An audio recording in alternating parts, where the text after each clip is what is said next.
Doctor Rajkumar Kannada ಚಿತ್ರರಂಗ ಕಂಡ ಮೇರು ನಟ. ಹಾಗೆಯೇ ವಿಷ್ಣುವರ್ಧನ್ ಕೂಡ ಕನ್ನಡ ಚಿತ್ರರಂಗದ ಅಪ್ರತಿಮ ಕಲಾವಿದ. ಇವರಿಬ್ಬರು ಕನ್ನಡ ಚಿತ್ರರಂಗಕ್ಕೆ ಕೊಟ್ಟ ಕೊಡುಗೆ ಅಪಾರ.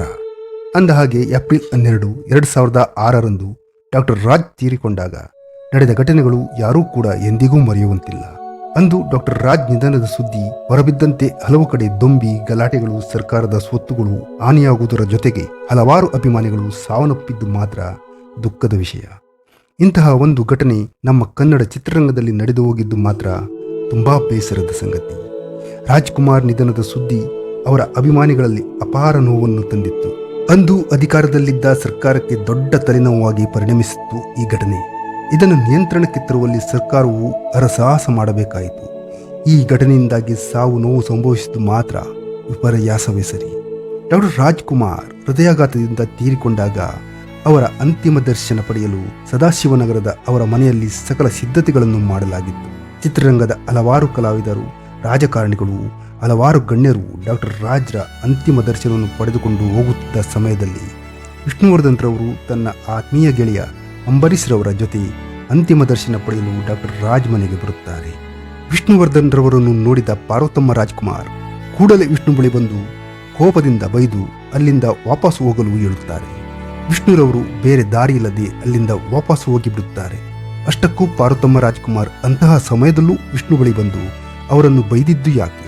ಅವರ ಮಾತುಗಳನ್ನು ಕೇಳಿ ವಿಷ್ಣುರವರು ಅವರ ಮನೆಯ ಹಿಂಬಾಗಿಲಿನಿಂದ ವಾಪಸ್ ಹೋಗಿದ್ದು ಯಾಕೆ ಅಂತ ತಿಳಿಯಬೇಕಾದರೆ ನೀವು ಈ ವಿಡಿಯೋವನ್ನು ನೋಡಲೇಬೇಕು. ಅದಕ್ಕೂ ಮೊದಲು ನಮ್ಮ ಈ ಚಾನಲ್ ಅನ್ನು ಸಬ್ಸ್ಕ್ರೈಬ್ ಮಾಡಿಲ್ಲವಾದರೆ ಈಗಲೇ ಸಬ್ಸ್ಕ್ರೈಬ್ ಮಾಡಿ. ಗೆಳೆಯರೇ, ಡಾಕ್ಟರ್ ರಾಜ್ಕುಮಾರ್ ಹಾಗೂ ಸಾಹಸ ಸಿಂಹ ವಿಷ್ಣುವರ್ಧನ್ ರವರು ಕನ್ನಡ ಚಿತ್ರರಂಗದಲ್ಲಿ ಅಪಾರ ಅಭಿಮಾನಿಗಳನ್ನು ಹೊಂದಿರುವಂತಹ ನಟರು. ಇವರಿಬ್ಬರು ಕನ್ನಡ ಚಿತ್ರರಂಗ ಎತ್ತರಕ್ಕೆ ಬೆಳೆಯಲು ಕೊಟ್ಟ ಕೊಡುಗೆ ಅಪಾರ. ಇವರಿಬ್ಬರು ಪರಸ್ಪರ ಒಬ್ಬರನ್ನೊಬ್ಬರು ತುಂಬಾ ಗೌರವಿಸುತ್ತಿದ್ದರು. ಇಬ್ಬರ ನಡುವೆ ತುಂಬಾ ಆತ್ಮೀಯತೆ ಇತ್ತು.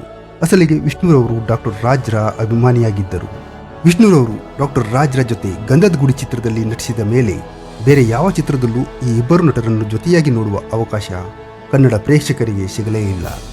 ಗಂಧದ ಗುಡಿ ಚಿತ್ರದ ನಂತರ ಈ ಇಬ್ಬರು ನಟರು ಅನುಭವಿಸಿದ ನೋವು ಅಪಾರ. ಇದಕ್ಕೆಲ್ಲ ಕಾರಣ ಇಬ್ಬರು ನಟರ ಅಭಿಮಾನಿಗಳೇ ಅನ್ನೋದು ಮಾತ್ರ ಸತ್ಯ. ಇವರ ಅತಿರೇಕದ ಅಭಿಮಾನದಿಂದ ಡಾಕ್ಟರ್ ರಾಜ್ ವಿಷ್ಣುರವರು ದೂರ ಆಗಬೇಕಾಯಿತು. ಯಾವುದೇ ಒಂದು ವೇದಿಕೆಯಲ್ಲಿ ಕೂಡ ಒಟ್ಟಿಗೆ ಇಬ್ಬರು ಕಾಣಿಸಿಕೊಂಡಿದ್ದು ಕೂಡ ತುಂಬಾ ವಿರಳ ಅನ್ನಬಹುದು. ತಮ್ಮ ನಡುವೆ ಯಾವುದೇ ಭಿನ್ನಾಭಿಪ್ರಾಯ ಇಲ್ಲ ಅಂತ ಹೇಳಿಕೊಳ್ಳುವ ಅವಕಾಶ ಕೂಡ ಈ ಇಬ್ಬರು ನಟರಿಗೂ ಸಿಗಲೇ ಇಲ್ಲ.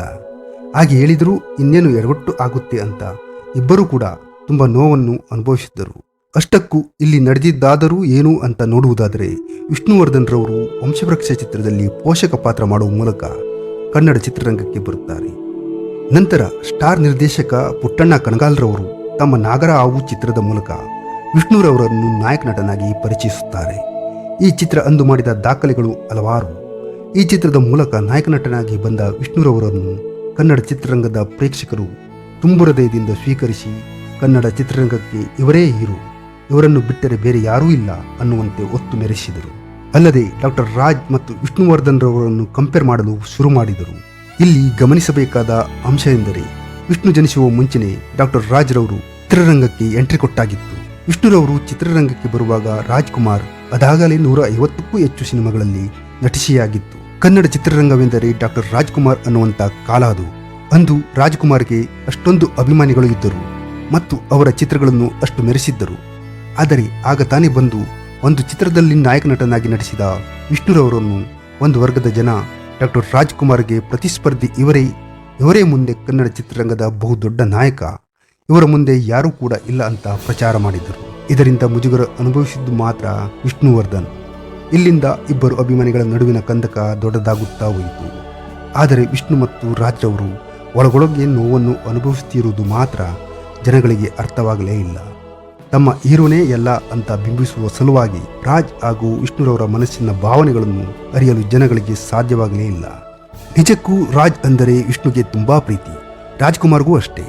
ಹಲವಾರು ಸಾರಿ ವಿಷ್ಣುವರ್ಧನ್ ರವರು ಡಾಕ್ಟರ್ ರಾಜ್ ಬಗ್ಗೆ ಮಾತಾಡಿದ್ದರು. ನಾನು ಅವರ ಅಪ್ಪಟ ಅಭಿಮಾನಿ, ಅವರೆಂದರೆ ನನಗೆ ತುಂಬಾ ಇಷ್ಟ ಎಂದು. ಆದರೆ ವಿಷ್ಣುರವರ ಮಾತಿನಲ್ಲಿ ತಪ್ಪನ್ನು ಹುಡುಕುತ್ತಿದ್ದ ಒಂದು ವರ್ಗದ ಜನರು ಇವರು ಇತ್ತೀಚೆಗೆ ಚಿತ್ರರಂಗಕ್ಕೆ ಬಂದು ಅಂಬೆಗಾಲಿಡುತ್ತಿದ್ದಾರೆ, ಡಾಕ್ಟರ್ ರಾಜ್ಕುಮಾರ್ ರವರನ್ನು ಓಲೈಸಿ ಮಾತಾಡಿ ಚಿತ್ರರಂಗದಲ್ಲಿ ಗಟ್ಟಿಯಾಗಿ ನೆಲೆಯೂರಲು ಈ ಎಲ್ಲ ನಾಟಕದ ಮಾತುಗಳನ್ನು ಆಡುತ್ತಿದ್ದಾರೆ ಎಂದು ಜನ ಪ್ರಚಾರ ಮಾಡುತ್ತಿದ್ದರು. ಆದರೆ ಅಸಲಿಗೆ ವಿಷ್ಣು ಹೇಳಿದ್ದೆಲ್ಲವೂ ನಿಜವೇ ಆಗಿತ್ತು.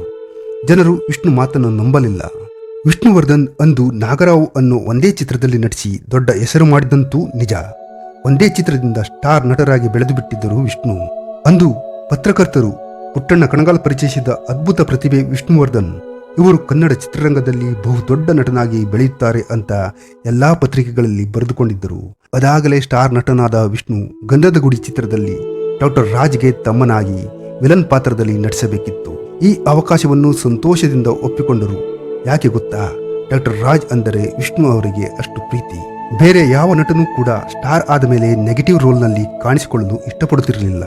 ನಾನು ಸ್ಟಾರ್ ನಟ, ನೆಗೆಟಿವ್ ಶೇಡ್ನಲ್ಲಿ ಕಾಣಿಸಿಕೊಂಡರೆ ತನ್ನ ಇಮೇಜ್ಗೆ ಧಕ್ಕೆ ಬರುತ್ತೆ ಅಂತ ಅಂದುಕೊಳ್ಳುತ್ತಿದ್ದರು. ಆದರೆ ವಿಷ್ಣು ಅವರು ಹಾಗೆ ಹೇಳಲಿಲ್ಲ. ರಾಜ್ ಮೇಲೆ ಇಟ್ಟ ಗೌರವ ಆ ಪಾತ್ರವನ್ನು ಒಪ್ಪಿಕೊಳ್ಳುವಂತೆ ಮಾಡಿತ್ತು. ಇಂತಹ ಒಬ್ಬ ದೊಡ್ಡ ಸ್ಟಾರ್ ನಟನ ಜೊತೆ ನಟಿಸಲು ಅವಕಾಶ ಸಿಕ್ಕಿದ್ದು ನನ್ನ ಭಾಗ್ಯ ಅಂದುಕೊಂಡಿದ್ದರಂತೆ ವಿಷ್ಣು. ಆದರೆ ಈ ಚಿತ್ರದಲ್ಲಿ ನಟಿಸಿದ್ದರಿಂದಲೇ ಮುಂದೆ ತುಂಬಾ ನೋವು, ಸಂಕಷ್ಟ ಅನುಭವಿಸಬೇಕಾಯಿತು. ಹೌದು, ಗಂಧದ ಗುಡಿ ಚಿತ್ರದ ಶೂಟಿಂಗ್ನಲ್ಲಿ ಡಾಕ್ಟರ್ ರಾಜ್ಗೆ ವಿಷ್ಣುವರ್ಧನ್ ರವರು ನಿಜವಾದ ಗುಂಡು ಹಾರಿಸಿದರು ಎಂಬ ವದಂತಿ ಎಲ್ಲಾ ಕಡೆ ಹರಡಿಸಲಾಯಿತು. ಜನರ ಈ ಅತಿರೇಕದ ವರ್ತನೆಯಿಂದ ವಿಷ್ಣು ಮನಸ್ಸು ತುಂಬಾ ನೊಂದು ಹೋಗಿತ್ತು. ಈ ಸುದ್ದಿ ಹರಡುತ್ತಿದ್ದಂತೆ ರಾಜ್ ಅಭಿಮಾನಿಗಳು ಆಕ್ರೋಶಿತರಾದರು. ವಿಷ್ಣು ಮೇಲೆ ಕೆಂಡ ಕಾರಲು ಶುರು ಮಾಡಿದರು. ಎಲ್ಲಿಯವರೆಗೂ ಅಂದರೆ ಜೀವನ ಪರ್ಯಂತ ವಿಷ್ಣುರವರನ್ನು ಅವಮಾನಿಸಲು ಶುರು ಮಾಡಿದರು. ಒಂದು ವರ್ಗದ ಜನ ವಿಷ್ಣುರವರನ್ನು ಕಂಡರೆ ಕಲ್ಲು, ಚಪ್ಪಲಿಗಳನ್ನು ಎಸೆಯುತ್ತಿದ್ದರು. ವಿಷ್ಣುವರ್ಧನ್ ತಂದೆಯ ಅಂತಿಮ ಯಾತ್ರೆಯ ಸಮಯದಲ್ಲೂ ಕೂಡ ಕಲ್ಲುಗಳ ಸುರಿಮಳೆ ಮಾಡಿದ್ದರು. ವಿಷ್ಣು ಅಭಿಮಾನಿಗಳು ಕೂಡ ಡಾಕ್ಟರ್ ರಾಜ್ ಮತ್ತು ಅವರ ಅಭಿಮಾನಿಗಳ ವಿರುದ್ಧ ದ್ವೇಷ ಕಾರಲು ಶುರು ಮಾಡಿದರು. ಇಬ್ಬರು ನಟರ ಅಭಿಮಾನಿಗಳ ನಡೆಯಿಂದ ಡಾಕ್ಟರ್ ರಾಜ್ ಮತ್ತು ವಿಷ್ಣು ತುಂಬಾ ನೋವು ಅನುಭವಿಸಿದರು. ಆದರೆ ಡಾಕ್ಟರ್ ರಾಜ್ಗಿಂತ ತುಂಬಾ ನೋವು ಅನುಭವಿಸಿದ್ದು ಮಾತ್ರ ವಿಷ್ಣು. ಯಾಕೆಂದರೆ ವಿಷ್ಣು ಅವರಿಗೆ ಆ ಥರ ಅವಮಾನಿಸುವ ಜನರು ಹೆಚ್ಚಿಗಿದ್ದರು. ಕನ್ನಡ ಚಿತ್ರರಂಗದಲ್ಲಿ ಒಬ್ಬ ಸ್ಟಾರ್ ನಟನಾಗಿ ಅತಿ ಹೆಚ್ಚು ನೋವು, ಸಂಕಟ, ಅವಮಾನ ಅನುಭವಿಸಿದ ಯಾರಾದರೊಬ್ಬರಿದ್ದರೆ ವಿಷ್ಣುವರ್ಧನ್ ಮಾತ್ರ. ಅವರು ಅಷ್ಟೊಂದು ಕೆಟ್ಟ ದಿನಗಳನ್ನು ನೋಡಿದ್ದರು. ಅಭಿಮಾನಿಗಳ ಈ ಒಂದು ಕಾಳಗದಿಂದ ಇಬ್ಬರು ನಟರು ಮಾತ್ರ ದೂರ ಆಗಬೇಕಾಯಿತು. ಒಟ್ಟಿಗೆ ಕಾಣಿಸಿಕೊಂಡರೆ ಎಲ್ಲಿ ಎಡವಟ್ಟು ಆಗುತ್ತೆ ಅಂತ ಇಬ್ಬರಲ್ಲೂ ಭಯ ಉಂಟಾಗಿತ್ತು. ಅಭಿಮಾನಿಗಳ ಅತಿರೇಕದಿಂದಾಗಿ ಡಾಕ್ಟರ್ ರಾಜ್ ಹಾಗೂ ವಿಷ್ಣು ಅವರ ಮನಸ್ಸು ನೊಂದು ಬೆಂದು ಜರ್ಜರಿತವಾಗಿತ್ತು. ಆದರೆ ಇದನ್ನು ಅರ್ಥ ಮಾಡಿಕೊಳ್ಳುವಲ್ಲಿ ಅಭಿಮಾನಿಗಳು ವಿಫಲರಾಗಿದ್ದಂತೂ ನಿಜ. ವಿಷ್ಣುವರ್ಧನ್ ರವರ ಯಾವುದೇ ಚಿತ್ರ ಬಿಡುಗಡೆಯಾದರೂ ಕೂಡ ಅದಕ್ಕೆ ಅಡ್ಡಿಪಡಿಸುವುದು, ಚಿತ್ರದ ಪೋಸ್ಟರ್ಗಳನ್ನು ಹರಿದುಹಾಕುವುದು, ಅವರು ಎಲ್ಲೇ ಹೋದರೂ ಕಲ್ಲುಗಳನ್ನು ಎಸೆಯುವುದು, ಮಾನಸಿಕವಾಗಿ ಹಿಂಸೆಯನ್ನು ಕೊಡುವುದು ಮಾಡುತ್ತಿದ್ದರು. ಇದನ್ನೆಲ್ಲ ನೋಡಿದ ನಿರ್ಮಾಪಕರು ಕೂಡ ವಿಷ್ಣುವರ್ಧನ್ ರವರನ್ನು ಹಾಕಿಕೊಂಡು ಚಿತ್ರ ಮಾಡಬೇಕೋ ಬೇಡವೋ ಅಂತ ಯೋಚನೆ ಮಾಡುತ್ತಿದ್ದರಂತೆ. ಇದೆಲ್ಲ ಘಟನೆಗಳಿಂದ ವಿಷ್ಣುರವರು ಮಾನಸಿಕವಾಗಿ ಕುಗ್ಗಿ ಹೋದರು. ಏನು ಮಾಡಬೇಕು ಅಂತ ತಿಳಿಯದೆ ಹೋದರು ವಿಷ್ಣು. ಚಿತ್ರರಂಗದಲ್ಲಿ ಹೆಸರು ಮಾಡಬೇಕು, ಬೆಳೆಯಬೇಕು ಅಂತ ಬಂದ ವಿಷ್ಣುವರ್ಧನ್ಗೆ ಈ ನೋವು, ಸಂಕಟ, ಅವಮಾನಗಳಿಂದ ಹೊರಬರಲಾರದೆ ಒದ್ದಾಟ ನಡೆಸುತ್ತಿದ್ದರು. ಅವರು ಕೊನೆಗೆ ಇದನ್ನೆಲ್ಲ ಬಿಟ್ಟು ಚೆನ್ನೈಗೆ ಹೋಗಿ ನೆಲೆಸಿಬಿಟ್ಟರು. ಕೆಲವು ಸಮಯಗಳ ನಂತರ ವಿಷ್ಣು ಒಂದು ನಿರ್ಧಾರಕ್ಕೆ ಬಂದು ಬಿಡುತ್ತಾರೆ. ನಾನು ಚಿತ್ರರಂಗದಲ್ಲಿ ಬೆಳೆಯಬೇಕು ಅಂತ ಬಂದವನು, ಏನೇ ಆಗಲಿ ಚಿತ್ರರಂಗದಲ್ಲಿಯೇ ಮುಂದುವರಿಯುತ್ತೇನೆ ಅಂತ ಧೈರ್ಯ ಮಾಡಿಕೊಂಡರು. ಆ ಧೈರ್ಯ ವಿಷ್ಣು ಅವರಿಗೆ ಬಂದಿದ್ದಾದರೂ ಯಾಕಂದರೆ ರಾಜ್ ಹಾಗೂ ವಿಷ್ಣು ನಡುವೆ ವೈಯಕ್ತಿಕವಾಗಿ ಯಾವುದೇ ದ್ವೇಷ, ಭಿನ್ನಾಭಿಪ್ರಾಯ ಇದ್ದಿರಲಿಲ್ಲ. ಒಬ್ಬರನ್ನೊಬ್ಬರು ತುಂಬಾ ಗೌರವಿಸುತ್ತಿದ್ದರು. ಹಾಗಾಗಿ ಅಂದು ತೆಗೆದುಕೊಂಡ ನಿರ್ಧಾರದಿಂದ ಮುಂದೆ ಚಿತ್ರರಂಗದಲ್ಲಿ ದೊಡ್ಡ ಹೆಸರು ಮಾಡಿ ಎಲ್ಲರ ಮನಸ್ಸಲ್ಲಿ ನೆಲೆಯೂರಿ ಬಿಟ್ಟರು ವಿಷ್ಣುವರ್ಧನ್. ಅಂದ ಹಾಗೆ ಏಪ್ರಿಲ್ 12, 2006 ಡಾಕ್ಟರ್ ರಾಜ್ ಅಂತಿಮ ದರ್ಶನಕ್ಕೆ ವಿಷ್ಣು ತನ್ನ ಗೆಳೆಯ ಅಂಬರೀಶ್ ಜೊತೆ ಸದಾಶಿವನಗರದ ಡಾಕ್ಟರ್ ರಾಜ್ ಮನೆಗೆ ಬಂದಿದ್ದರು. ಅಂತಿಮ ದರ್ಶನದ ಕಾರ್ಯಕ್ರಮವನ್ನು ಡಾಕ್ಟರ್ ರಾಜ್ ಕುಟುಂಬದವರು ಮನೆಯಲ್ಲೇ ಏರ್ಪಡಿಸಿದ್ದರು. ಯಾಕಂದರೆ ಅಷ್ಟೊತ್ತಿಗಾಗಲೇ ಅಭಿಮಾನಿಗಳು ಎಲ್ಲ ಕಡೆ ಗಲಾಟೆ ಶುರು ಮಾಡಿಕೊಂಡಿದ್ದರು. ಆದ್ದರಿಂದ ಬೇರೆ ಕಡೆ ಅಂತಿಮ ದರ್ಶನವನ್ನು ಇಟ್ಟುಕೊಂಡರೆ ಕಷ್ಟ ಎಂದು ಮನೆಯಲ್ಲೇ ಇಟ್ಟುಕೊಂಡಿದ್ದರು. ಅಂತಿಮ ದರ್ಶನಕ್ಕೆ ಅಂಬಿ ಜೊತೆ ಬಂದ ವಿಷ್ಣುರವರನ್ನು ಪಾರ್ವತಮ್ಮ ನೋಡಿ ವಿಷ್ಣುರವರ ಬಳಿಗೆ ಬಂದು ಅವರನ್ನು ಕರೆದುಕೊಂಡು ಒಳಗೆ ಹೋಗುತ್ತಾರೆ. ಅಷ್ಟೊಂದು ನೋವು ಮನಸ್ಸಿನಲ್ಲಿದ್ದರೂ ವಿಷ್ಣುವನ್ನು ಕರೆದುಕೊಂಡು ಹೋಗಿ, ವಿಷ್ಣು, ನಿನಗೆ ಏನಾಗಿದೆ? ಈ ಸಮಯದಲ್ಲಿ ನೀನು ಯಾಕೆ ಇಲ್ಲಿಗೆ ಬರೋಕೆ ಹೋದೆ? ನಿನಗೆ ಗೊತ್ತಾಗಲ್ವಾ? ನೀನು ಇಲ್ಲಿ ಬರದೇ ಇದ್ದಿದ್ದರೆ ಚೆನ್ನಾಗಿರ್ತಿತ್ತು. ಇಲ್ಲಿಗೆ ಬಂದು ನೀನು ದೊಡ್ಡ ತಪ್ಪು ಮಾಡಿದೆ ಅಂತ ಬೈದು ಹೇಳಿದರು. ಜೊತೆಗೆ ಅಂಬರೀಶ್ ರವರನ್ನು ಬೈದು, ನೀನ್ಯಾಕೆ ಇವನನ್ನು ಕರೆದುಕೊಂಡು ಬಂದೆ? ನಿನಗೆ ಏನೂ ತಿಳಿಯುವುದಿಲ್ವಾ ಅಂತ ಹೇಳಿದರು. ಆಗ ವಿಷ್ಣು, ನನಗೆ ಅಣ್ಣವರ ದರ್ಶನ ಪಡೆಯಬೇಕಿತ್ತು, ಹಾಗಾಗಿ ಅಂತಿಮ ದರ್ಶನ ಪಡೆದುಕೊಂಡು ಹೋಗೋಣ ಅಂತ ಅಂಬಿ ಜೊತೆ ಬಂದೆ, ನಾನು ಇಲ್ಲಿಯೇ ಇರ್ತೀನಿ ಅಂತಂದ್ರು. ಬೇಡ ಬೇಡ, ನೀನು ಮೊದಲು ಇಲ್ಲಿಂದ ಹೋಗು, ಇಲ್ಲಿ ಒಂದು ಕ್ಷಣ ನಿಲ್ಲಬೇಡ ಅಂದರು. ವಿಷ್ಣು ಪಾರ್ವತಮ್ಮರ ಹತ್ರ ಎಷ್ಟು ಬೇಡಿಕೊಂಡರೂ ಒಪ್ಪಲೇ ಇಲ್ಲ. ಕೊನೆಗೆ ಅಂಬಿಯನ್ನು ಕರೆದು, ಇವನನ್ನು ಕರೆದುಕೊಂಡು ಹೋಗು, ನೀವಿಬ್ಬರೂ ನಮ್ಮ ಮನೆಯ ಹಿಂದಿನ ಬಾಗಿಲಿನಿಂದ ಹೋಗಿ ಅಂತ ಹೇಳಿದರು. ಬೇರೆ ದಾರಿ ಇಲ್ಲದೆ ಇಬ್ಬರೂ ಕೂಡ ಮನೆಯ ಹಿಂಬಾಗಿಲಿನಿಂದ ಹೊರಟು ಹೋದರು. ಗೆಳೆಯರೇ, ಇಲ್ಲಿ ನಿಮಗೆ ಪಾರ್ವತಮ್ಮರವರು ಅಂತಹ ದುಃಖದಲ್ಲೂ ಅಂತಿಮ ದರ್ಶನವನ್ನು ಪಡೆಯಲು ಬಂದ ವಿಷ್ಣುರವರನ್ನು ಬೈದಿದ್ದು ಯಾಕೆ ಅಂತ ನಿಮ್ಮ ಮನಸ್ಸಲ್ಲಿ ಒಂದು ಪ್ರಶ್ನೆ ಮೂಡಿರಬಹುದು. ತನ್ನ ಬಾಳಿಗೆ ಸರ್ವಸ್ವವೂ ಆದ ಗಂಡನನ್ನು ಕಳೆದುಕೊಂಡ ಯಾವೊಬ್ಬ ಹೆಣ್ಣು ಕೂಡ ಈ ರೀತಿ ಮಾತಾಡಲ್ಲ ಅಂತ ಅನಿಸಿರಬಹುದು. ಆದರೆ ಇಲ್ಲಿ ಪಾರ್ವತಮ್ಮ ವಿಷ್ಣುರವರನ್ನು ನೋಡಿ ಬೈದಿದ್ದು ದ್ವೇಷದಿಂದಲ್ಲ, ಪ್ರೀತಿಯಿಂದ, ಅವರ ಮೇಲಿನ ಕಾಳಜಿಯಿಂದ. ಪಾರ್ವತಮ್ಮಗೆ ವಿಷ್ಣು ಕಂಡರೆ ಅಪಾರ ಪ್ರೀತಿ. ವಿಷ್ಣುವನ್ನು ಏಕವಚನದಲ್ಲಿಯೇ ಮಾತಾಡಿಸುತ್ತಿದ್ದರು. ಅಷ್ಟಕ್ಕೂ ಅವರು ಹಾಗೆ ಹೇಳಲು ಕಾರಣ, ಡಾಕ್ಟರ್ ರಾಜ್ರ ನಿಧನದ ಸುದ್ದಿಯಿಂದ ಜನರು ಎಲ್ಲಾ ಕಡೆ ಗಲಾಟೆ ಮಾಡುತ್ತಿದ್ದರು. ಅವರು ರೊಚ್ಚಿಗೆದ್ದಿದ್ದರು. ತಾವು ಏನು ಮಾಡುತ್ತಿದ್ದೇವೆ ಅಂತ ಜನಗಳಿಗೆ ಅರ್ಥನೇ ಆಗ್ತಾ ಇರಲಿಲ್ಲ. ಅಂತಹ ಸಮಯದಲ್ಲಿ ವಿಷ್ಣುವನ್ನು ಕಂಡರೆ ಅವರು ಇನ್ನೂ ಹೆಚ್ಚು ರೊಚ್ಚಿಗೇಳುವುದರಲ್ಲಿ ಸಂಶಯವಿರಲಿಲ್ಲ. ಅದಕ್ಕೆ ಪಾರ್ವತಮ್ಮರವರು ಎಲ್ಲಾ ಕಡೆ ಜನರಿದ್ದಾರೆ, ನಿನಗೆ ಈ ಹಿಂದೆ ಕಲ್ಲು ತೂರಾಟ ಮಾಡಿದ್ದು, ಅವಮಾನ ಮಾಡಿದ್ದು, ಅಲ್ಲಿಗೆ ಮುಂದಾಗಿದ್ದು ಇದನ್ನೆಲ್ಲ ಮರೆತು ಬಿಟ್ಟಿಯಾ? ಈಗ ನಿನ್ನನ್ನು ನೋಡಿದರೆ ಅವರು ಸುಮ್ಮನೆ ಇರ್ತಾರಾ? ಮೊದಲೇ ಈ ಒಂದು ನೋವಿನಲ್ಲಿದ್ದೇವೆ.